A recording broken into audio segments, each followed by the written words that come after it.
if you only socialize with architects, you're not going to have any work. And the thing about it is you need to be out in the community meeting people. You're listening to the Architect My Life podcast, a show dedicated to empowering women architects and designers to achieve business growth, financial freedom, and health and wellness. I'm Shlachter, your host and CEO of MGS Global Group. Our company provides Revit, ArchiCAD, and CAD drafting services to busy architects and design firm owners. MGS Global started as a part-time gig when I was a new mom, but it has now grown into a thriving business that provides drafting support to creatives, helping everyone maintain a healthy work-life balance. This podcast is proudly presented by MGS Global Group. Now let's dive into this episode. Hi everyone, our guest for this episode is Suzanne Hunt.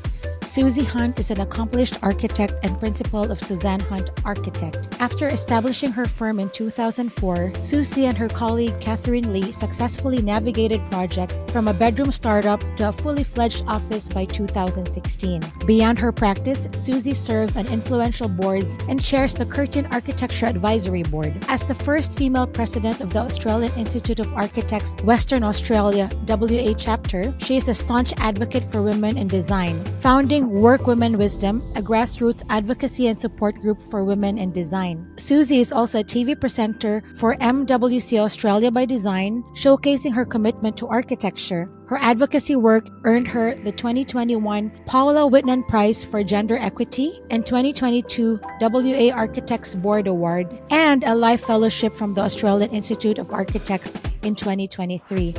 I'm so excited to talk to her today. Welcome to the show, Suzie. So I'm really excited to have Suzie here today. Let me talk about how we met. We met on LinkedIn because I was going to Australia and I wanted to outreach to as many Australian women. And to be honest, Suzie, a lot of Australians really responded to me. If we did that in the US, if I did cold emailing in the US, I would probably get like 10%. But first of all, I love Australia. I was there. I'm sad we didn't get to meet, but I really enjoyed the culture. And I got to meet so many people that I think will become lifelong friends. So I'm so glad you're my third Australian guest. So I'm really happy to get to know. You probably know Shannon Battison. She was the first one. Well, yeah, I know Shannon very well. I mentored Shannon a bit. And whoa. That's amazing. So she's an amazing young woman. Yeah. Just amazing. So yeah, I really had an amazing experience in Australia. I've never been there. I travel all over the world, but only to the Philippines, Europe, and around the US. But I really wanted to experience Australia. And when I came back, I told my husband, I want to move there. He's American. Anyway, Suzie, I'm really blown away by everything you've done and continue to do. You're just everywhere, and all your awards, everyone, you guys have to check out Suzanne Hunt Architects. Your advocacy work and like all your projects and the website is just stunning. Like it's something very aspirational for young architects to see that you're doing amazing things, not the cookie cutter, boring jobs that people do. So I want to dive into your architecture philosophy. You've said your love for architecture comes from loving people and their stories. So you say architecture is about people. Can you talk more about it?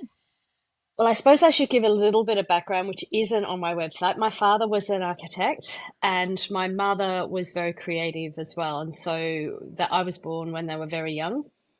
And so I lived my parents' life. I lived my parents' journey as well. And I lived my father setting up a practice, like where he started his practice the day I started grade 1 at school in 1970. So I was the ups and downs of architecture. So I was very prepared for this. I didn't ever expect to be an architect. I wanted to be a psychologist or an actress. And then I thought, well, this is a job that I can do both. But anyway, that's another story. Look, I think the thing, my feeling for architecture is, because I love psychology and I did do psychology units at uni, I do feel I love people.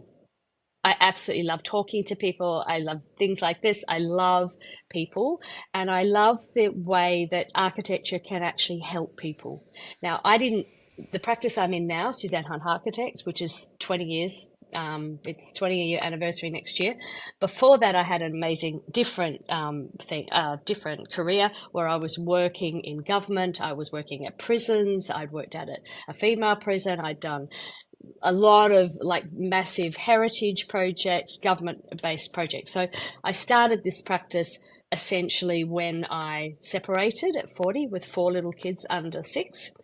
And I thought I have to do something that I can manage my work, but also projects that aren't requiring, like we had a hospitality business as well, designing hospitality, and that's, everything has to be quick, quick, quick, quick, quick, and you've got to be on demand. And I needed something where I could actually say to clients, look, I'm going to be taking some time off in the holidays. So that's how it started. But the reality is what I wanted from this practice and what I based this practice on is people and the love of people and the love of talking to people and thinking how as architects, we have this amazing gift to be able to actually transform people's lives, to make them feel better, to make sure their relationships are happy. I mean, we can't really do that, but we try very hard to do that, to make the spaces that we design nourishing. I really believe that architecture can transform people and help people live happy and healthy lives, and particularly residential. So I'd never really done I'd done a little residential. We used to call it private jobs on the side, but I went into residential when I was 40. So it shows that you can pivot in architecture so quickly. So that's quite powerful, like when you were 40. Let's talk about that. I don't know if that's okay to talk about, because a lot of women are also struggling. Like there's a lot of divorce all over the world. I mean, I would like for you to enlighten people who are going through the same thing.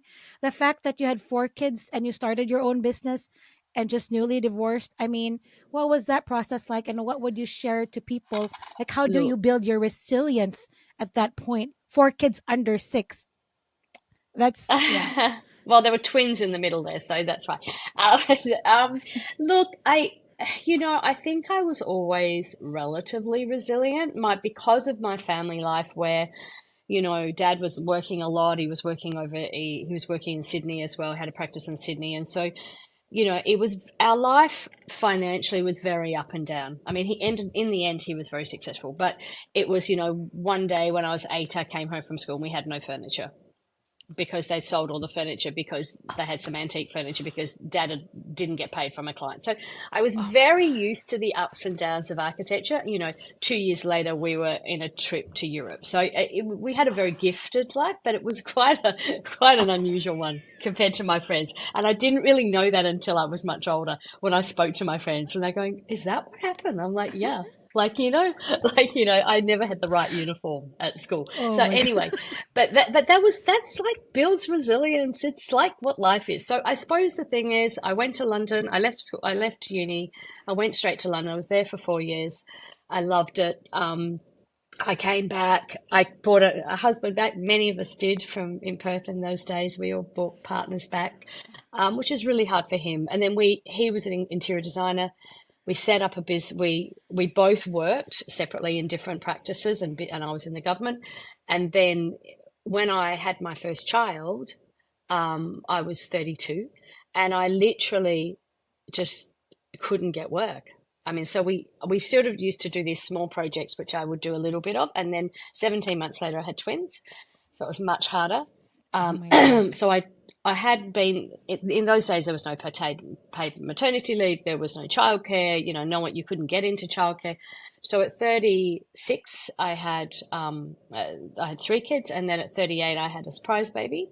My other ones were on fertility treatment. This one was a surprise, and my husband was working, and then we decided that we would just set up a business ourselves under a lot of pressure.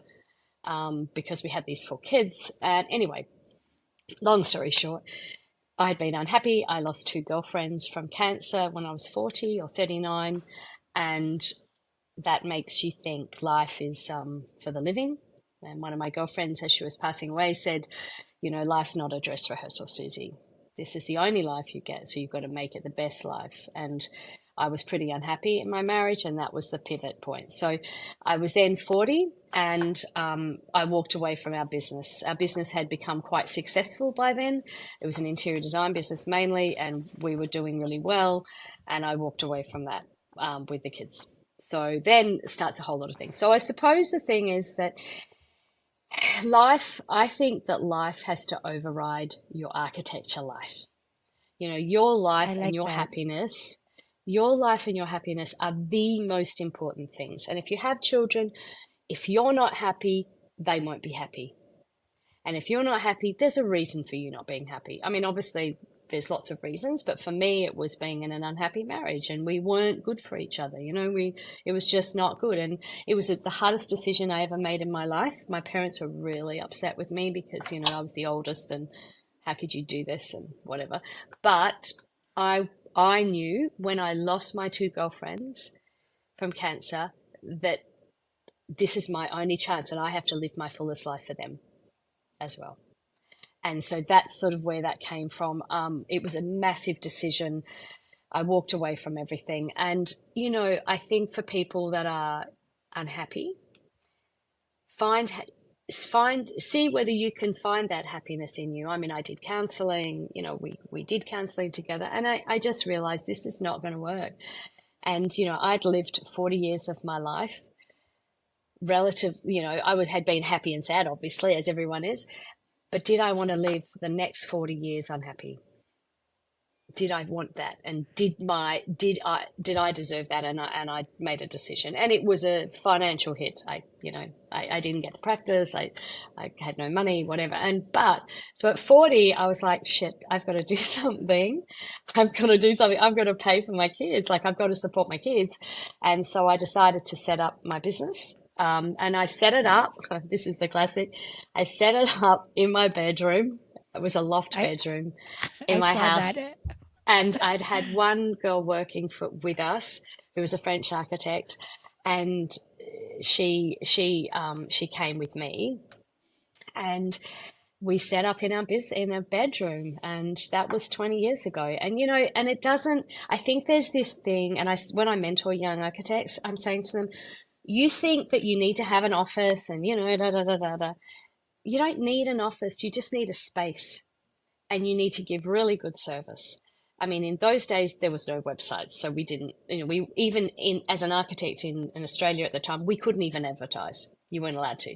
So the reality was, if you are feeling like you want to set up, then just do it, but do it small.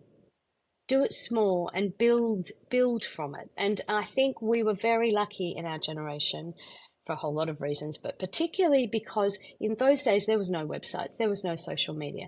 So you relied on communication. You relied on meeting people outside of architects. And when I'm talking to young architects, I'm like, all your friends, you're married to an architect, all your friends are architects, you're never going to get work from that. They don't give you work.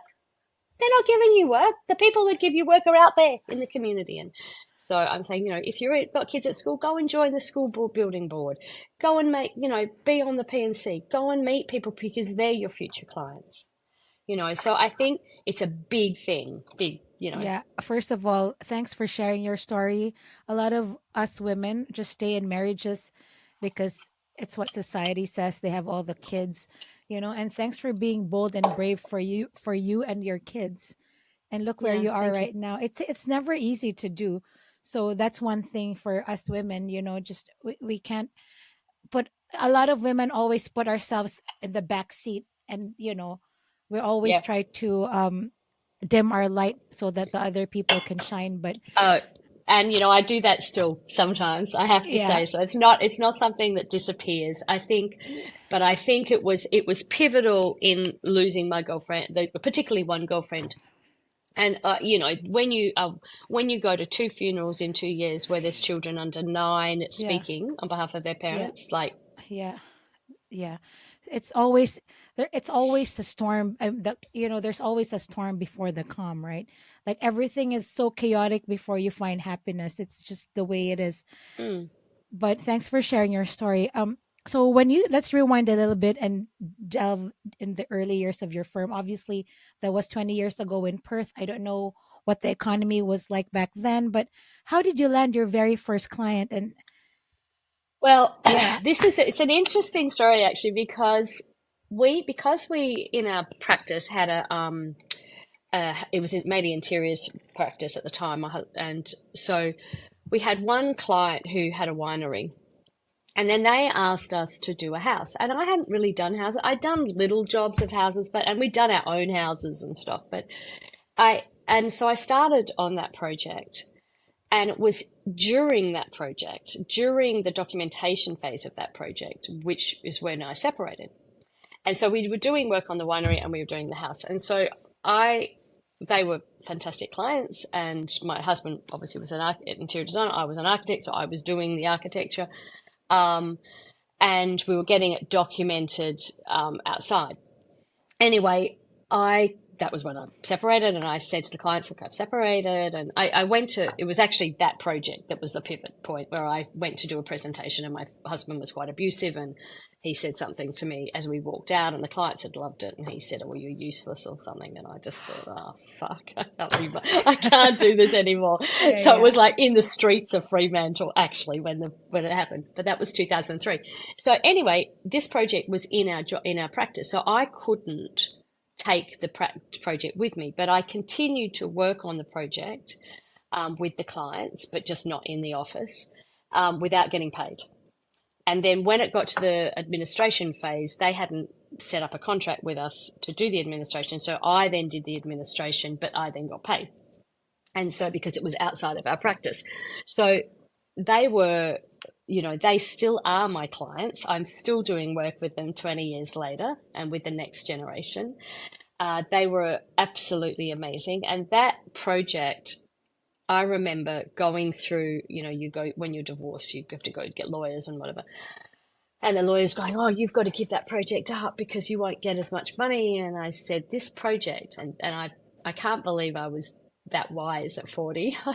But I said, this project and these clients are more important than any money that I'm going to get, because they will support me and they will advocate for me. I really believe that. And they have, and they did. So I worked on that project for free. My husband was getting paid for it. But to be honest with you, I was so lucky. And then what that did, that project won some awards. It was in the Southwest. I didn't put it in for any architecture awards.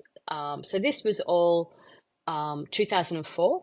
I never put anything into awards until 2014, but this project really triggered a whole lot of stuff. And then I also did some work at that time for heritage work, because I had been a heritage advisor. I also worked out at prison. I did some other contract work as well, which also supplemented the business. So is it safe to assume that there is a lot of work in Perth from before until now? Or you just really are good at networking? Look, we're like anywhere else. It's ups and downs. Yeah, It's, yeah. I mean, look, I didn't, there was only two of us. I was in my bedroom. In fact, by that stage, probably by 2006, 2007, we'd actually got an interior designer. So there was three of us, and we moved into the kids' playroom. I kicked them out. So you and Catherine, right? Yeah. Catherine is your I just listened to her bio. She was in stage. She was going to do stage design, and you were going to be an actress. I know, but I was also, I know, it was so weird. It was so weird. I know. So weird. Wait, did you meet in London and then no. just move? No, we met. This is a very funny story. And this is what I love about women. This is what I love about networking with women. So I am at this lunch in 2003. And it was for my girlfriend, and she's African. And so she always had these amazing birthday lunches where she invited all these different people. Anyway, I sat next to this woman who was a French Palestinian journalist. And she was living in Perth with her husband. And she goes, oh, look, I've just met this girl, and I know her, blah, blah, blah, blah, through someone in France. And she goes, she's looking for work. She's an architect. She's married to an architect here, and he's Australian. And they've just moved back from Germany. Anyway, I said, oh, and she said, do you need anyone? And I said, look, no, but I know it's really hard to get work at the time. Why doesn't she come in? And that's how she started. So she That's came great. in 2003, and then she's been with me ever since. So it's really good. Wow, that's amazing. It's really hard to find people you can trust, especially with, people are just moving from one firm to the other. And, it's a Yeah, testament to who you are because, people stick to good people, right? Like yeah, I it's think so. always, Well, look, I think, I mean, I couldn't run the practice without her. She knows much more about it than me. And it's also given me, as I've got older, time to be able to go and do what we need to do, which is get work. okay, that's my next question. With your 35 years in the industry, I'm sure you've mastered the strategies of keeping your firm strong.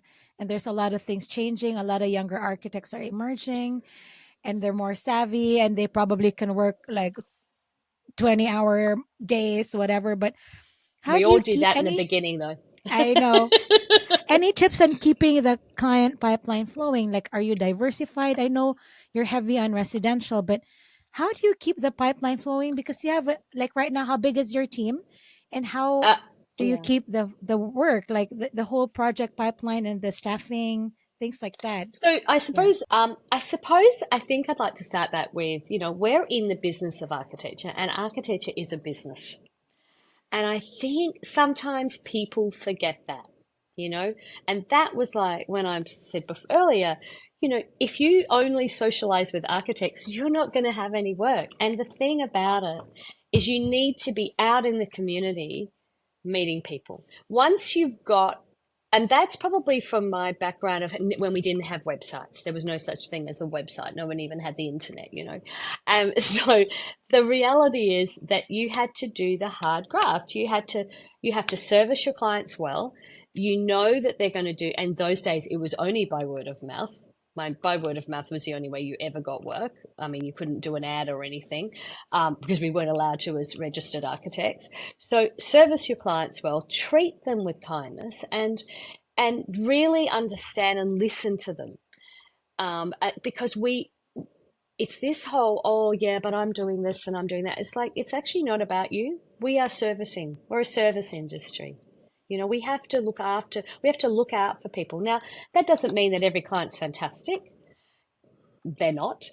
There are some clients we've said, look, I don't think we're the right architects for you. So I think now we've built up a reputation. Um, but even before, even when I set up Suzanne Hunt Architect for those first 10 years where we didn't have a website, which was stupid, but anyway, we didn't have a website, that it'd be by word of mouth. So I was a heritage advisor. I lived in Subiaco, a inner city suburb. I lived there and I did a job and I didn't even put a sign up. Someone heard, they said, oh, can you come over and see me? And so it's by word of mouth. By word of mouth is one of the best ways to get work. It's hard, but if you just do a really good job every time and you treat people well, then they will tell, oh, look, I had this architect, oh, I hate architects, I'm going to go to a building designer. Oh, I'm not, architects are a waste of money, all that sort of stuff. Oh, no, but she was really great. And we also decided in this practice that we would do architecture and interior design. So it's not just an architectural practice. We do everything holistically, and it's about the psychology of living and how we immerse ourselves in our spaces. And I say to clients all the time, which is probably sacrilege as an architect, we spend more time inside our office, inside our houses, looking out than we do outside going, whoa, haven't I got a great piece of architecture there? But it So helps that Perth is also warm all year round, right? no, it's It's pretty warm. not. It's freezing cold and So really my wet husband in was winter. saying that it's really like you get a lot of sunny days in the entire, a lot of sunny No, days not in in Perth. winter. We have three Oh, months of oh, rain and cold. It gets down to 2 degrees, 3 degrees, yeah, oh Celsius. gosh. It's not Yeah. like Cleveland though. Oh my God. Actually, I love the snow. I'm Filipina. I don't know if you know that. I'm Yeah. Filipina, but I live in Cleveland. I love the snow because it's Christmas, right? We live Yeah. in Oh no. the tropics, so being here, I'm like, "Where's the snow? It's Christmas." So we have snow now.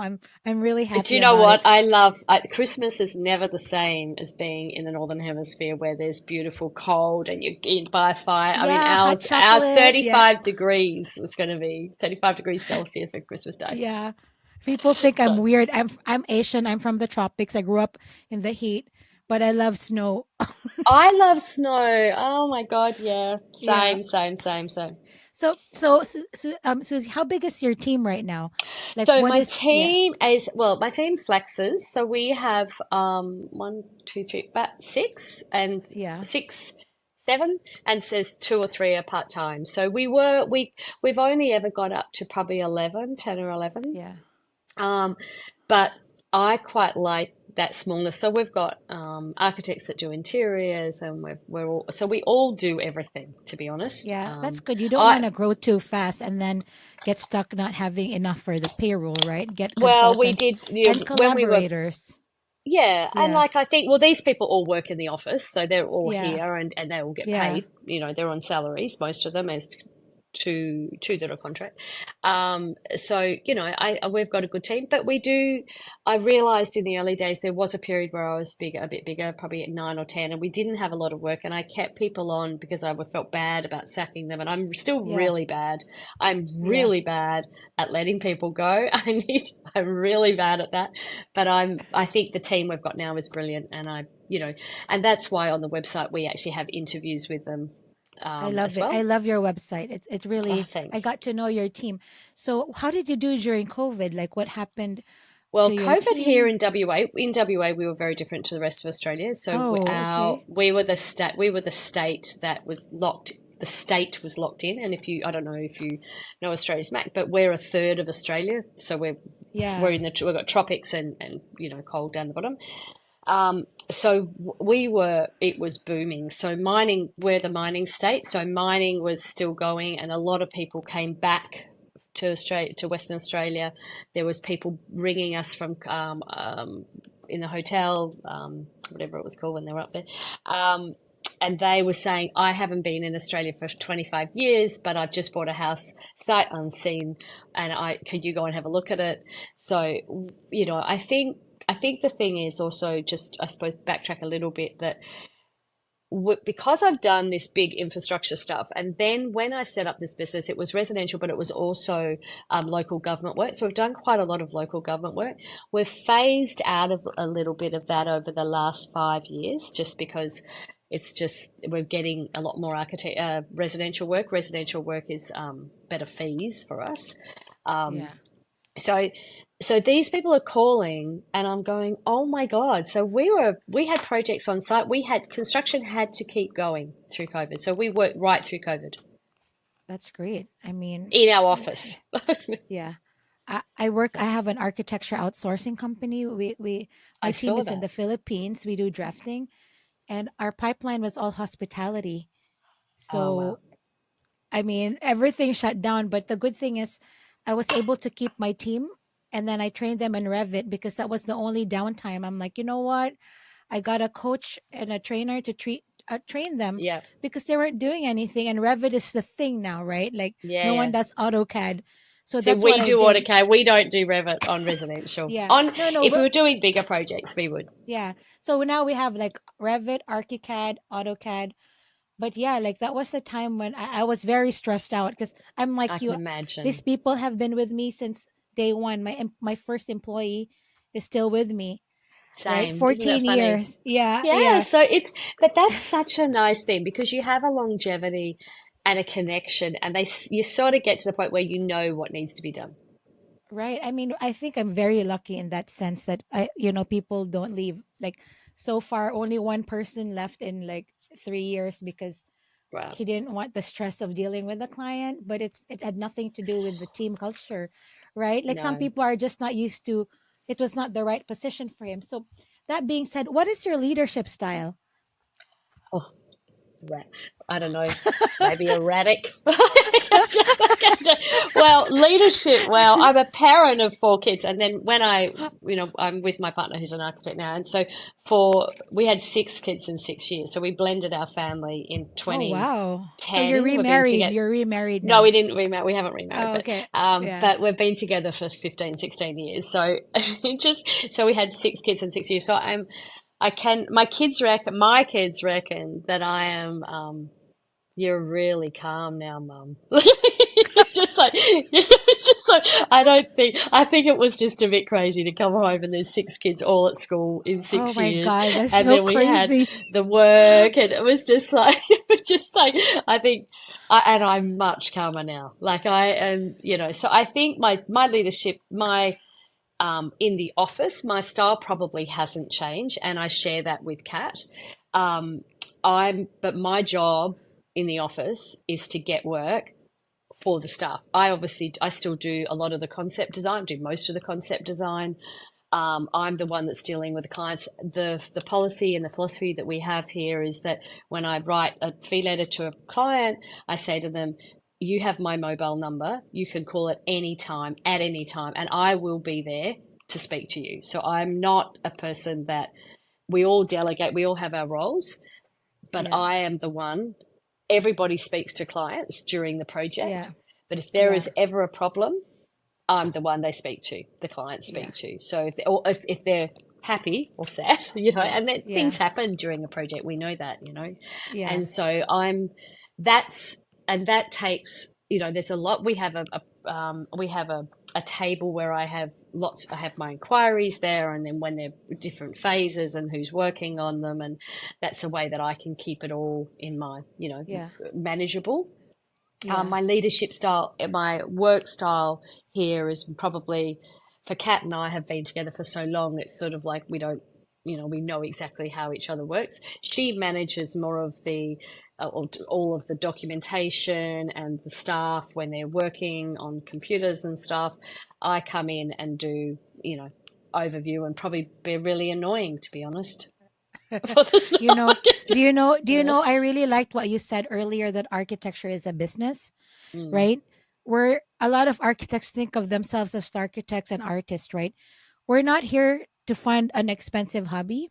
I also no. like what you said that our job as firm owners is to find clients so that we can provide for our team. It's kind of shifted, right?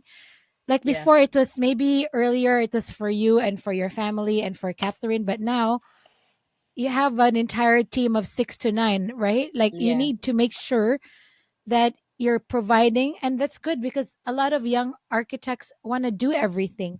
They want to do the design, the drafting, the proposals, the billing. At some point, they need to remove the hats, But right? yeah, I Some hats, yeah, suppose the one of the things is that in the early days, you did do that, and I literally would put my kids to sleep, because I obviously was a single mum then, and I would work from 9 till 3 in the morning, and then this young, like I would work. I was working ridiculous hours, but I still had Kat, and I still had an interior designer with us as well. But what I have done in the last, and I wished I did it earlier, what I've done in the last probably 6 or 7 years, I've always had a very good accountant. So I say to young people, get a good accountant because they will keep you safe. Always, I have very good insurers. So I know that if there's ever a problem, I can call them. But what I've done more recently is I've just got someone who comes in once a week and is a bookkeeper. So I'm not, because in the past, like 6, 7 years ago, I was doing everything. And even then, I was like, oh my God, so have I invoiced, and now I've got a cash flow. God, I wish I did this earlier. I so do. It's, I so do. A cash flow, a bookkeeper who does it all, sets it up.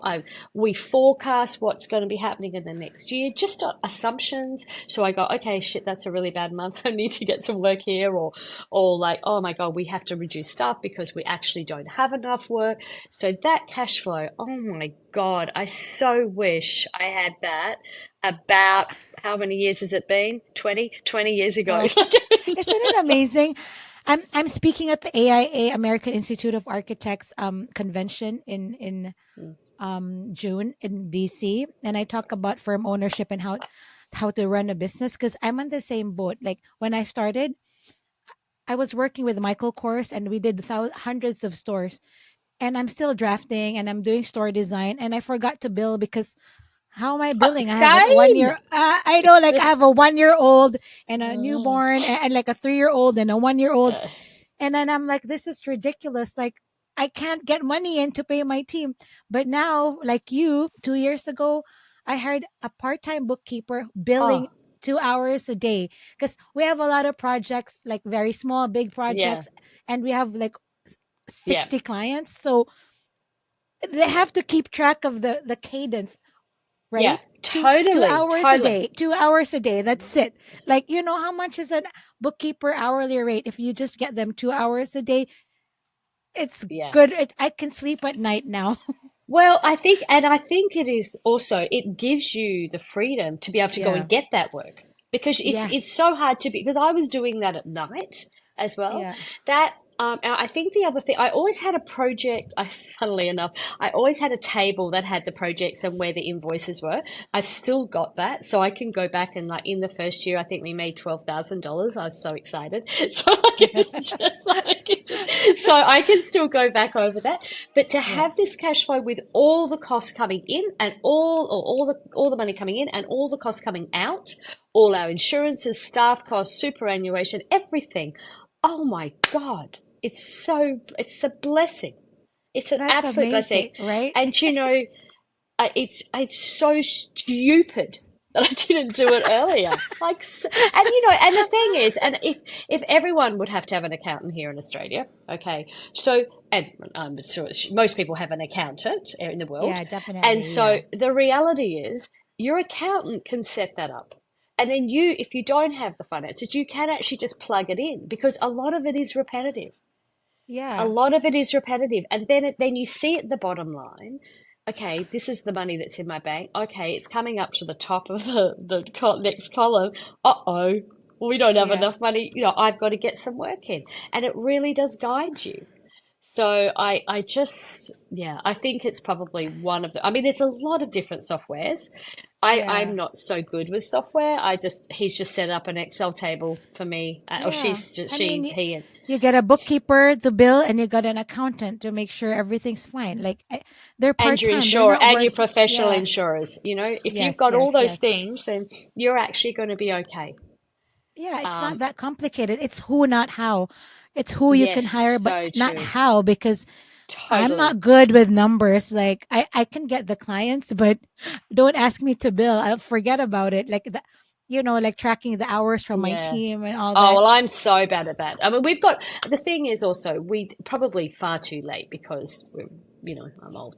But now we have a program that actually they put their hours in. So now I can actually track, okay, and we don't charge on those hours because we charge a percentage fee. But what it's allowed me to do is go, okay, when we've done a project like this before, this is how long it took in concept design.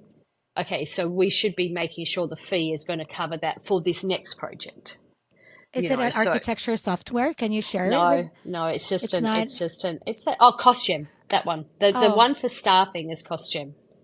costume, CO, Costume. Cost as in COST, cost, and gem, oh, GEM. okay, that's good to know. I And mean, because the other one we use, the bookkeeper uses is Zero. okay, that's good to know, because for our listeners, if they can't, Yep. like, they're always looking for alternatives, right? There Yeah, are so big firm. Yeah, Yeah, so CostGem is it's like timesheets online, and then yeah. it equates, what's been spent on that project. So I can actually go and go, okay, This is too much. we've got charge out rates, and we've got the charge out rates and the call rate, their cost. So I'm going, okay, yeah, we're okay here. And I think also one of the things I did learn from my dad. I mean, my dad was a very successful businessman and a very successful architect. I mean, he's passed away now, but he used to say to me when I set up this, he goes, you've got to look at it, your core. So how much it costs you, your hourly rate, what is it? So let's say I've done some work and it's cost me $1,000 for ease, $1,000. Well, then you should multiply it by 4. Now, that was in those days. Very hard to do multiplication of 4 now, let me tell you. But in Now those it's days it like was. 2.5, I think, Yeah, I know. right? So, but even if it's 3, so I try to work off the Yeah, 3. So you've got your core rate, you've got insurances, you've got all the stuff that's the management of your office, you've yeah, got tax, and then the 4th should be profit. So that's often the one that sometimes just falls off. yeah, But yeah, yeah. if you can even multiply it by 3, then that is should be your charge out rate. So if your rate is, I don't know, $20 an hour, for example, you should be selling your services for at least 60, more like Or $80 an 80. hour. Yeah, yeah, And the yeah. thing that we do, and I've only got better at this in probably the last 5 years, is I feel guilty when I invoice people. I feel so You- guilty. Like, You're not oh my alone. God, oh my God, we did 20,000 hours on this, and like, oh my God, I Oh my can't God, you invoice have them. to. It's too much. I'm like, now as I'm approaching a big zero birthday, I'm like, oh my God, fuck that. Oh, sorry, I shouldn't It's say okay. that. We're a safe space. Yeah, like, oh my God, what is wrong with you? Even now, I still sometimes have to fight my inner, don't, oh my God, it's so much, Yeah, and like, they're coming to an architect, for God's sake, exactly. Like I'm their the same. job. Yeah, yeah. And if they don't, and also the other thing I've learned about that, and this is I obviously think off it's a piste. woman thing. I don't know if it's women are very Yeah, I don't know. My shy partner's to. my Yeah. partner's pretty bad at it as well. I think Oh, okay. we're essentially creatives. We're Yeah, essentially creatives. And the thing is, it takes a long time to get that. And one of the things I say to young architects, if you're going to set up on your own, let's just say you do a private job, like just count the hours that you work on this. Like really yeah, be like do a timesheet for yourself, because if you do that for your first two or three jobs, and you're obviously not going to charge a lot because it's your first two or three jobs, like, the reality is you will realize, okay, my hourly rate for this is $10 an hour or $5 an hour because I'm not charging enough. And the yeah, fact is, architecture is a business. yeah, It's architecture is business. And, when you're doing a little reno for your family while you're working in a big practice, it is the perfect time to actually look at how many hours you are hours. going. And the fact is, in It's that your big firm, benchmark. Yeah, it it's the is, and benchmark. and Yeah, and it also makes you realize, oh no, because it also think if you're working in a big practice, when you fill out your timesheet for that, do you think they're only going to be paying you the hourly rate that you get in your pay? No, they're timesing it by three or four. four. They've got a Right. charge out rate. Yeah, yeah, So yeah, they yeah, might yeah, pay yeah, you $30 and something, a salary based on $30 an hour, for example, yeah, but they're going to be charging you out at $180 an hour. yeah. That's so So, typical. so the fact is, you need to be aware of how many hours you are doing, and if you're going to set up a business, again, it's the business of architecture. Yeah. You're Yes. you're supporting your family with this. Yes. You know what? I just hired a full time managing director because now we have Oh, like we're close to 40 employees. wow. When we first worked together 6 years ago, he asked me, when was the last time you increased your rates? I'm like, never. He's like, it's been 6 years. We Yeah, need, right? it's the thing. It's the thing. Yes. And And I'm like, when I'm so shy. I don't want to increase my same. drafting rates. Meanwhile, he just talked to the clients and said, we haven't increased in 6 years. Our new hourly rate is this. No opposition. Everyone was like, fine. Like, no one was complaining. We just were so cheap because I didn't want to, you know, piss off my old Well, clients. It's 6 years I of know not we're not. increasing the rates, right? See, I think there should be I think two things in schools of architecture. There should be, one is how to run a business. And Yes. even if it's not in School of Architecture, I think that everyone should go and do a small business course, Yes. Or because management accounting. a management Yeah. accounting. But the reality is, in Australia, 75% of architects will work on set up their own business. Oh, 70%. wow. And That's it might have great. gone a bit less. It might be 60, minimum 60. 6% of architects are going to set up their own business. And the fact is, none of us have done a business unit. None Oh, of yeah, us that's have done true. this. We are creatives by heart. We have to work on contracts, so we understand some elements of the law. We know what we have to do, but none of us have run a business. That's So true. these things that we're talking about with spreadsheets and all of that, I mean, if I'd done a business degree or business unit, even a business course, I would have set that up way back when. That's I wouldn't true. have been going, oh, but I can't charge them. Oh my God. Yeah, Or there's a staff member who's not doing very well and is being a bit slack and whatever. Oh no, I can't I because you've can't. got 'Cause kids. I I can't do this. I'm so bad. Like, oh my God. I have a business manager who's a guy, and he's like, he really Yeah, takes care of me. He's like a kind of like a coach, right? But then he works full time with me. He was in HP for 20 years, Hewitt Packard, and now he's yeah. working with me. He's like creating all the systems. I'm like, thank So God, good. I thank God. Good on right? you. And I Yeah, think, and we've sort of done those systems in house, and I'm like, oh my God, if only I'd done this earlier. But yeah, the reality is, we run businesses without a business degree. We run yes. businesses without any experience. It doesn't have to be a degree. You don't have to go back to uni. Here, you could go to TAFE, for example. You could go to, you could do small. I mean, there's Or lots of one different or two ways of. classes on management accounting or finance, Yeah, or yeah, making exactly. a profit and loss statement or a Uh, balance sheet, yeah, profit and loss right? statement. That's always an interesting. Yeah. I So, used to, in the early days, I used to think I'd be too scared to see the profit and loss statement. But oh, anyway, oh, trust me, when I onboarded Mike and we were looking at my profit and loss, I was crying literally in tears. I'm like, oh my God. It's like, don't worry, we'll fix it. That's why we're doing this. Like, I didn't know how to read a P&L statement yeah, or like a yeah, balance sheet. And, I was running the company. For some reason, I was able to wing it. But now we have too many people. I can't just wing it, right? yeah, and So also the my, legalities. yeah. Yeah. And then another question I have is, at the end of the year, just as a general question, do you do your annual planning session, or do you plan your pipeline, like for like next year, for instance, right? Like right now you have 10 projects, let's say. Next year, do you have a planning project pipeline planning session, or it just happens? So it's quite organic the way we get work, but I Okay. do have a table which Yeah. I set up, which has got all inquiries, all the names and all the details of it. And then we go into the concept phase and what projects are in concept and what projects are in design development and what projects are in documentation and what projects are on admin. We have in that project, say in contract administration phase, we've got, the cost of works, the finish date, and then I put that onto a table. So I sort of know. We've done that project table. It's just in Word. I've done that for probably 12 years, Yeah. and that's a good way. And I'm actually, once I finish this, I'm actually going to actually update it before Christmas, because we've Yeah. just got a few projects coming in.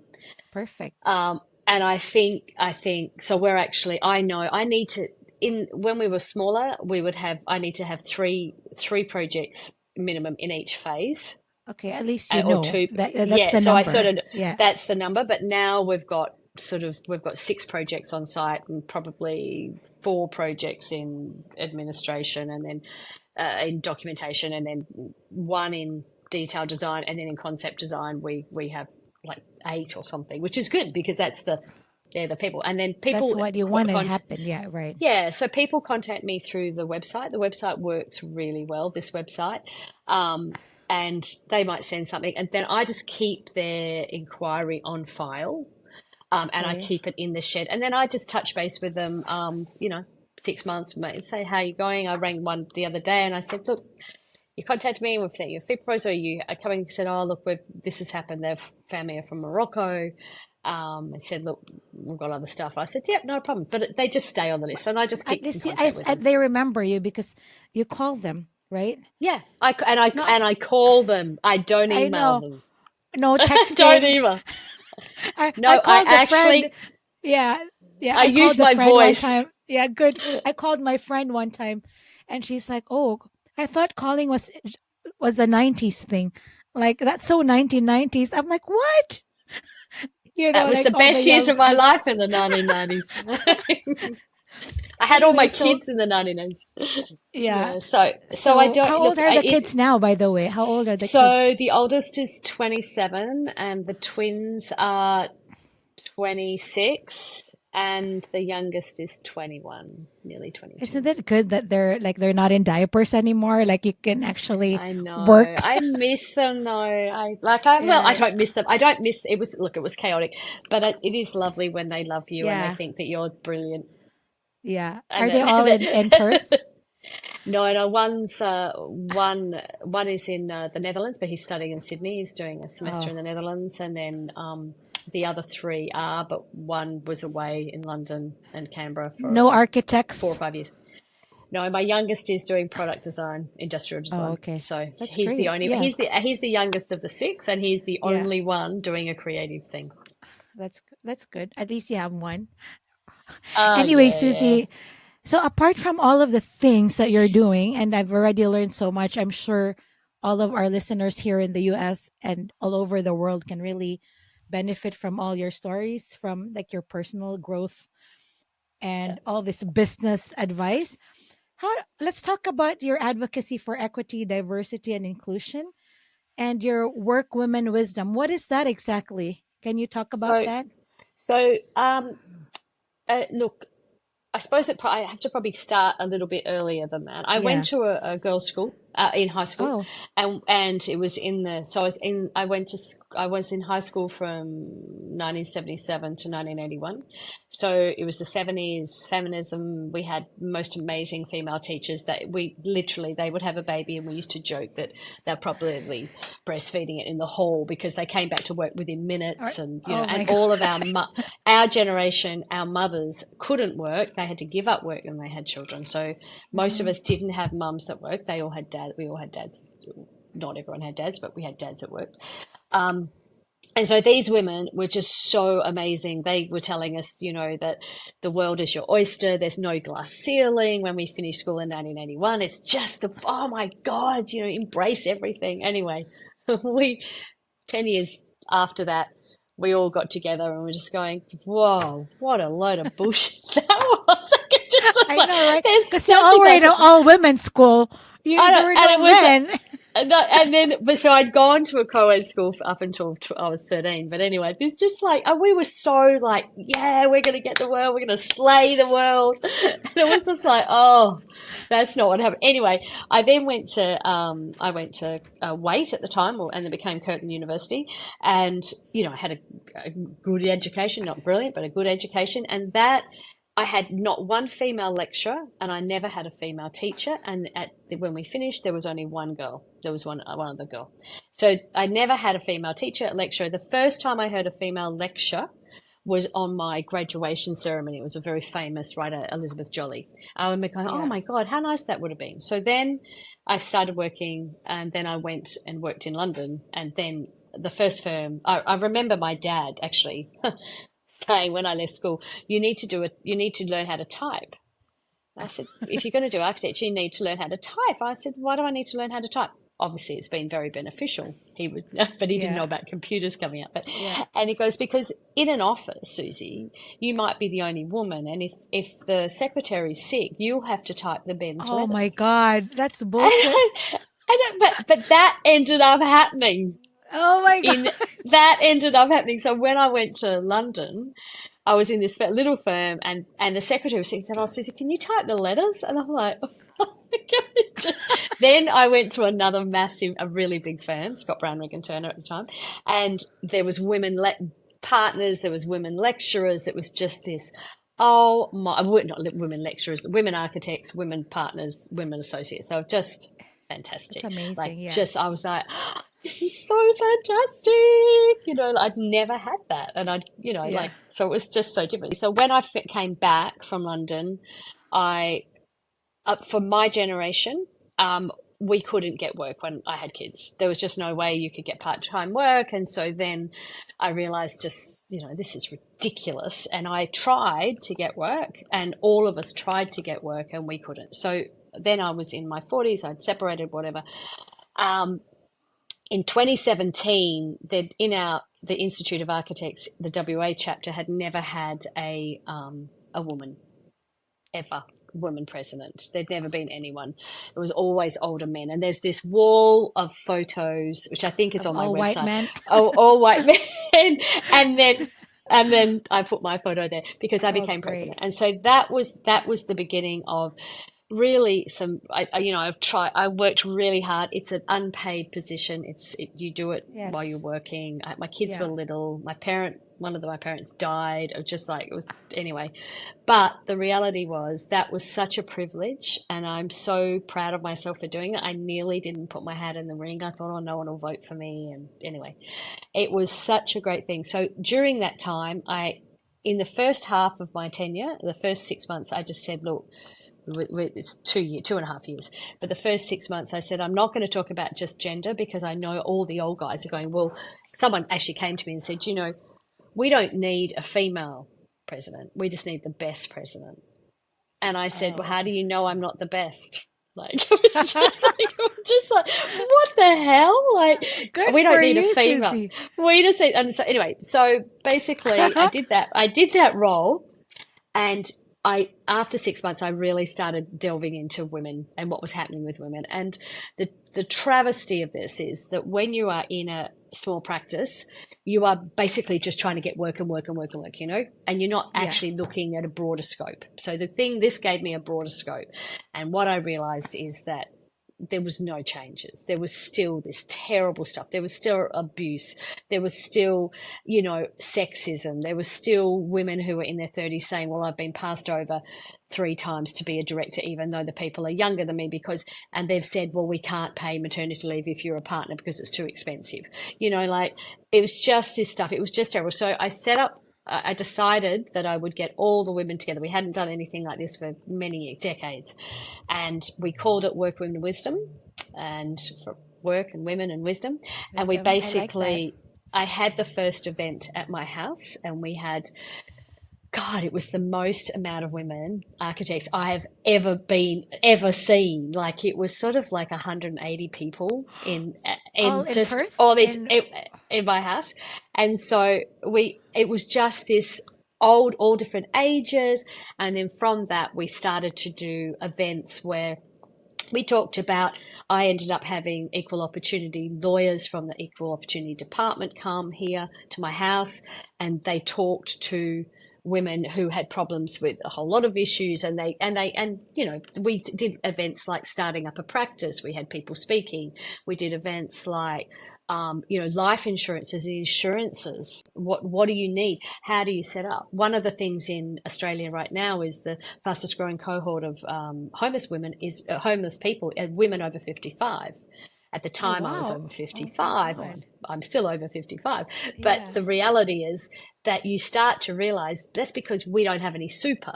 So it's about setting up your financial security very early on. And if you do it, don't be just reliant on your husband or your partner, 100%. because Yeah. the fact is, so many women, they do give up. They might go back part-time when their kids are little, or they'll, manage, juggle life.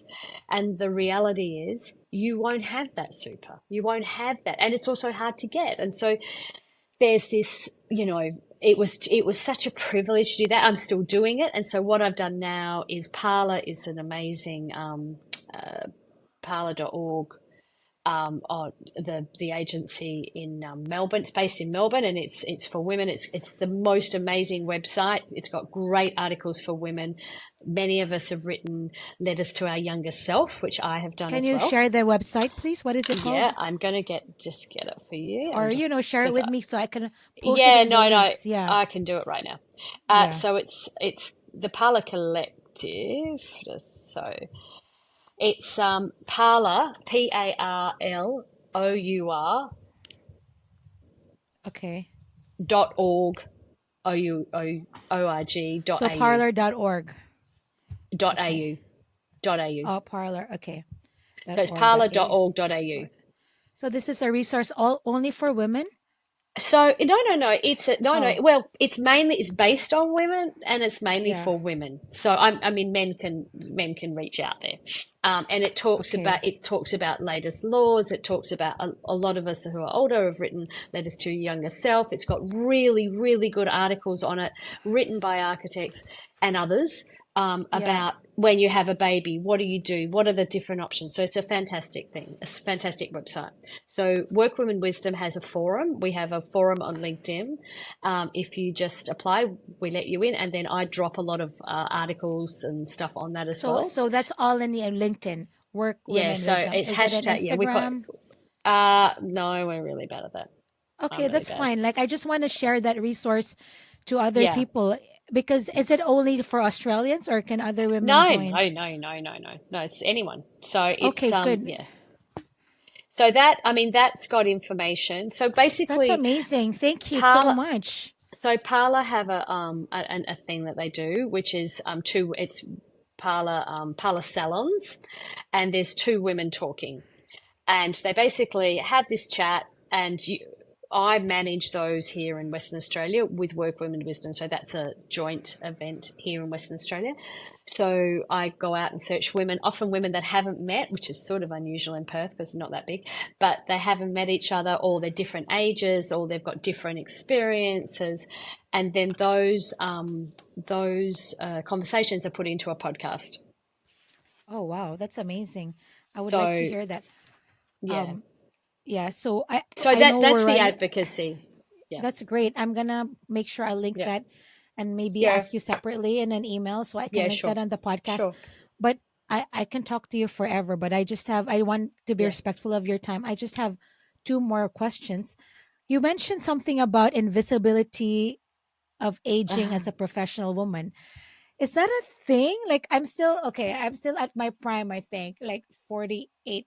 Can you explain You're more? at your prime. Yeah, Look, I don't. right? I've been. I think sometimes it's the old saying, what you reap you sow or something.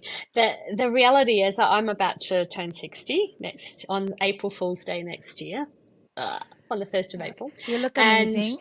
thank you. But I've always loved zero birthdays, and I've loved getting older. I don't actually have a problem with that. Turning 50 was cool. Yeah. 60 all of a sudden is something that you you don't see. Like I've made a real effort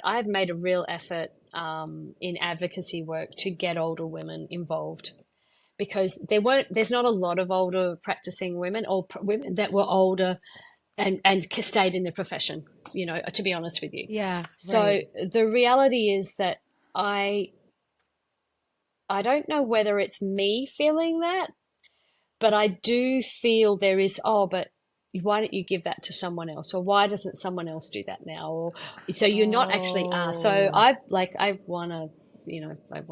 been so privileged to be able to do advocacy and won awards for advocacy, a few awards actually for advocacy, which is just amazing. But it's just this, it's like all of a sudden you're a bit older, and I'm really comparing it, and I can't really articulate it. It's probably for another podcast when I've articulated it. But I when men are reached 60 and older, they're sought for their wisdom. They're sought out. They're sought out for a board right. position. They're Yeah. sought out because, well, they're really experienced. There's not the same generosity for women. Now, that may be because there's not many of us. There's actually Yeah. not many of us. I think we need to do But another thing, another group yeah, for that. That yeah, makes a lot of sense now that you there's not mentioned. that sort of generosity. Now, people look at me and go, "Oh, you're not 60," but as I've turned and I'm starting to think, wow, there's just not that. And I don't know if it's not actually obviously on me, but it's just something, there's not a generosity. And I wonder when I was 50, would I have reached out? And I have reached out to the older women that I know now in the Yeah. last 5 or 6 years, but there's not that generosity. So I do think it's just something. Maybe No, it's it's just me being something an that idiot. we no, no, no. I mean, I realize you're right. The board positions and advisory boards are given to, a Well, lot of the we have a retired policy. gentlemen. Yeah, Yeah. it's that's that this government in our state has been really proactive with women, as has our federal government. So every board has to have a woman on it, so that's a good Yeah. thing.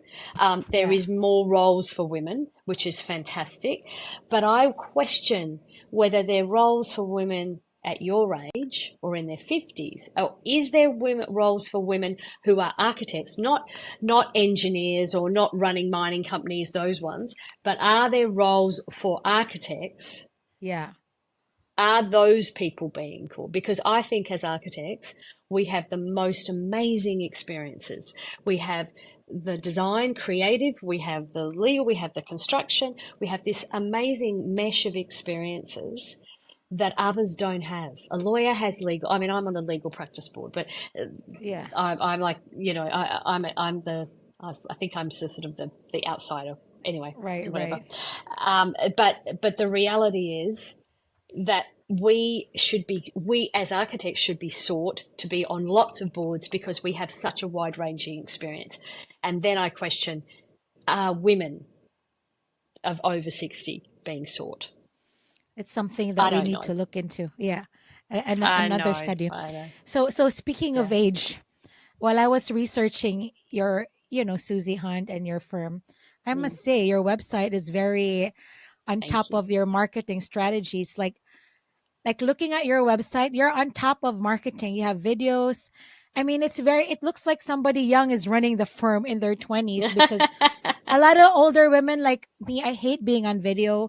Like clients don't want to be interviewed. So let's talk, I want to wrap things up, but I really Yeah. wanted to commend you for your website and the people on your website, highlighting yourself, your story, your team, your clients. Like, how did you come up with this? I mean, is it, Well, d- it's yeah. interesting actually because I didn't, as I said, I set up in 2004. I didn't have a website. I only got a website in 2014, primarily because I put something in for the awards, which I never normally do. And I thought, oh, I'm going to I'll do a website. And I did this one during COVID. This is a update of the previous one, but you have to sort of rebuild it. What my first brief for the website was, my very first website was, I don't want it to look like an architect's website. I want it to be calm. I want it to have a serenity about it. I want it to feel like you can have you feel like you can go in and just, it's okay. There's nice photos. So then obviously websites have developed since 2004. So this was 2019, 2020 maybe. I thought I've got projects. I haven't put projects. I haven't updated much. Anyway, so this one, I really had a brief. My brief to myself was I wanted it to have the essence of the original website. I want it to feel calm, but I want it to be an information portal because by this stage I'd already been president. So I was on the TV show. So being president at the time, I was invited to go on a TV show to present, which is now in the States, actually. They're doing it through the States as well. Oh, I'll And check it so, out too. yeah, so and I think they're actually sending some of the Australian stuff across as well. So I've done that since 2017, and it's called Australia by Design. And then there's architecture and innovations and product design and architecture innovations. And we did hotels by design in COVID. So there's only short segments. There's a group of us. They used to be all architects. Now there's other sponsors. It's so much fun. I love it. I Yeah. think I love. I think as architects, just as probably an aside, but I think as architects, it's really important we stay connected to community and Yeah. what's happening out there in the world, Right. and not just be down in the Right. weeds Right. all the time. And this is a Yeah. way for me to be out there, and that was like being president and being on some boards, and I've been on other boards. So anyway, the reality is for the website, I want it to be a portal that you can go and find information for, and I want it to be easy to navigate, and I wanted people to know who we were. So because I'd done the TV stuff, I felt confident in doing the videos. And we got it professionally shot. We have a guy who shoots here for when we're on the TV show. And I said, can you come and do the videos? That's when we did the videos of staff. And what I really, when I was writing it, I really wanted to get the essence of what my story is, which is what we've talked about now, but also the essence of how we work. And I say to clients when I'm interviewing them, you're going to walk the journey. We're going to walk the journey together. I'm going to Yeah. be by your side and I want you to enjoy it. Sometimes you're going to not enjoy it. Sometimes you're going to be shitty. Sometimes something's going to happen. Sometimes the budget's going to come in, but we will still be supporting you and we will walk the journey and to the end of the project. And So yeah, like your website actually makes it easier for people to work with you because they skip the step of just a photo and we don't know who you are, what you're yeah. like, like if it's just a photo. But watching all of the videos and your client testimonials and the builders and the partners, it already gives people, potential clients, like they're already persuaded to work with you because they like you already before meeting you. And if they don't like me, they're not going to That call. it's okay. No, but my That's point is, okay. That is but okay. archit yeah, but architects need to learn from your website because I don't know if you know Not, they Nikita can't learn Morel. too well. They can't. Yeah, yeah. No, but in general, right? Like I was blown Not away by too your well. website. Okay. Okay, we'll keep that a secret. But I was blown away by your website because Thanks. you're on video. Like I'm trying to be on video some more. So you're only like my fifth video podcast. I was on voice podcasting, but now I'm trying to be more on Yeah. video. So this is gonna be a video on YouTube as well. Oh, So cool. yeah, Well, yeah. So one of the things that, because I'm not great at this, but I've got all these I don't know if you saw one of the projects. We did a video of the project finishing. If you look up Libby's retreat, there's a okay. video of the project because the client passed away, and so we do Oh, this, and okay. I then we have the also yeah. so on the project and also on the pad, we did a video which I really wanted to call the Real Grand Designs, but we thought we might get sued, so we called it the Making of series. And Yeah. basically, I wanted to show people what happens when you're on site. Sometimes, and this was done in COVID, this sometimes there's up, sometimes they're down. It's okay. We're there, we're Yeah. helping you. And we also Yeah. just finished a video called Why Use an Oh, I see the Architect? video. Yeah. And Why I'm Use just an looking at Architect? it. Yeah. Oh, the Why So Use an Architect one? Yeah. no, no, So I the have the video of Libby's and I Oh look at the yeah, why use an architect. yeah. Is So that the Why under our Use an story? Architect? Yeah, I have to check that one. I Okay, just but I saw will that check it's it at. out. Yeah. Yeah, I'll send it to you. But the why, because we've just finished that. Why Use an Architect was an interview of two clients at Oh, the end of okay. their project, and I said, why would you use an architect? Because the builder said don't use the architect, and they just went wow. So I hope that my website is good for all clients, even if they don't use us, for other architects. So I'm Yes. hoping that Yeah. it's an advocacy role. It has an advocacy role for all of us. And so one of the things is this year's or next year's job is to set up a YouTube Oh, great. website. But that was you beat me to my next question. My next question is always, what's next for Susie Hunt? And you just said YouTube Yeah, well, channel. I think a YouTube channel, like I've got lots of videos. I haven't put, Yeah. I think video format is, I feel comfortable doing it, so it's great. But I think it's a really good way of connecting because people can hear the tenor of your voice. They might go, oh, I don't really like her, and that's fine. I don't Yeah. expect everyone to like me.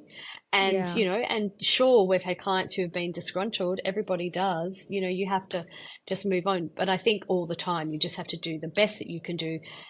But as we started, this is the business of architecture, and we need to be able to get work. And to get work, you need to be responding to all the things that we've already discussed. And I think the website for me has been it's been great. It really has. I worked very hard on that website. It's just, and Yeah, I've yeah, just, as, I've seen a lot of websites, Susie. Like, cause I interview a lot of women.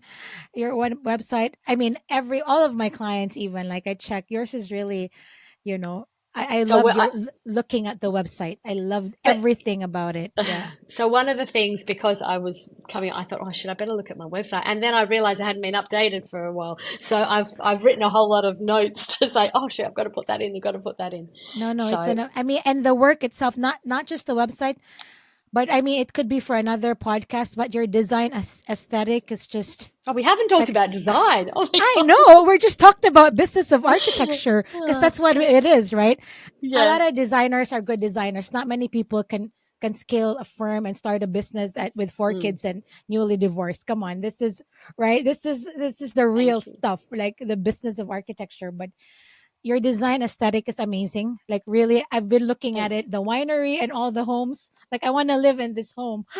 Oh, yeah. Well, look, we're very lucky to have clients, Yeah. and I have to say one thing just before we finish. Someone said to me recently, said, all your projects are different. And I said, yeah, that's correct. But they're all really different. I said, that's because all our clients are different. Kinds. And Yeah. we respond to a brief and we ask people, what do you like? What do you like? I'm not going to give them something that they don't like. And then someone said, yeah, but that's not how we do it. Like this is what I design, how I design. I said, no, if you're doing residential, this is their home. They're going to live in it. We want them to live there for 30 or 40 or 50 years. You know, Yeah. that's the aim. We want that to be a piece of architecture that's there for a long time. And the fact is, you've got to listen to your clients. And if you don't think you can do the work, sometimes we've been asked to do work. I'm thinking, I really can't do that. It's so rude. I'm just not, Yeah. I'm sorry, we can't do your project. I'll put you on to someone else. Yeah. You know, and I do refer clients, if we can't take on extra work, I do refer them Right. to other Right. Right. architects, Yeah. particularly women. Yeah. That's So, great. So is there anything else you would like to mention or share? Anything you would like to no, plug, or your website, or your future YouTube channel? Do you know what it's going to be I don't, well, called? like, maybe you could give me some, talk to me how you do it. I don't even have a clue. God almighty. Do But you you just have a put title videos? yet? No. Oh, I've got okay. nothing. Okay. We're going to That's, you release can, this. Yeah. My YouTube channel is Architect My Life YouTube channel. But right, our okay. company, my company, MGS Global, we have a YouTube channel, but it's all drafting Right. ArchiCAD tips and tricks, Revit, because we want Yeah, to right. help our clients, right? With all we're Yeah. giving a lot of value to them. Yeah. So, Yeah. it's not, it's very technical, right? There's no, Yeah. but this one is me and my women guests, my amazing Yeah. women guests. But Suzie, thanks so much for joining us on the show. It's been a pleasure talking to you, and I'm very Thanks. energized and inspired by what you just said. And I hope that, Thank and I'm you. sure a lot of women are going to enjoy this conversation. I will drop I all hope the so. links. Oh yes, for sure. It's real, right? These are real conversations, and a lot of people, women, don't talk about the real stuff.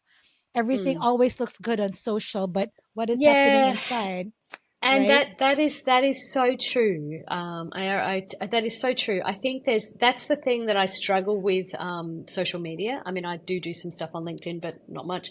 Is the fact that it's all look at great, how great am I? Great am I? I'm so great. I'm so great. And in fact, behind that, we all have ups and downs. We all have Right. things. And people have said to me in the early days, don't talk about the fact that you've got 4 kids. Don't talk about the fact you're divorced.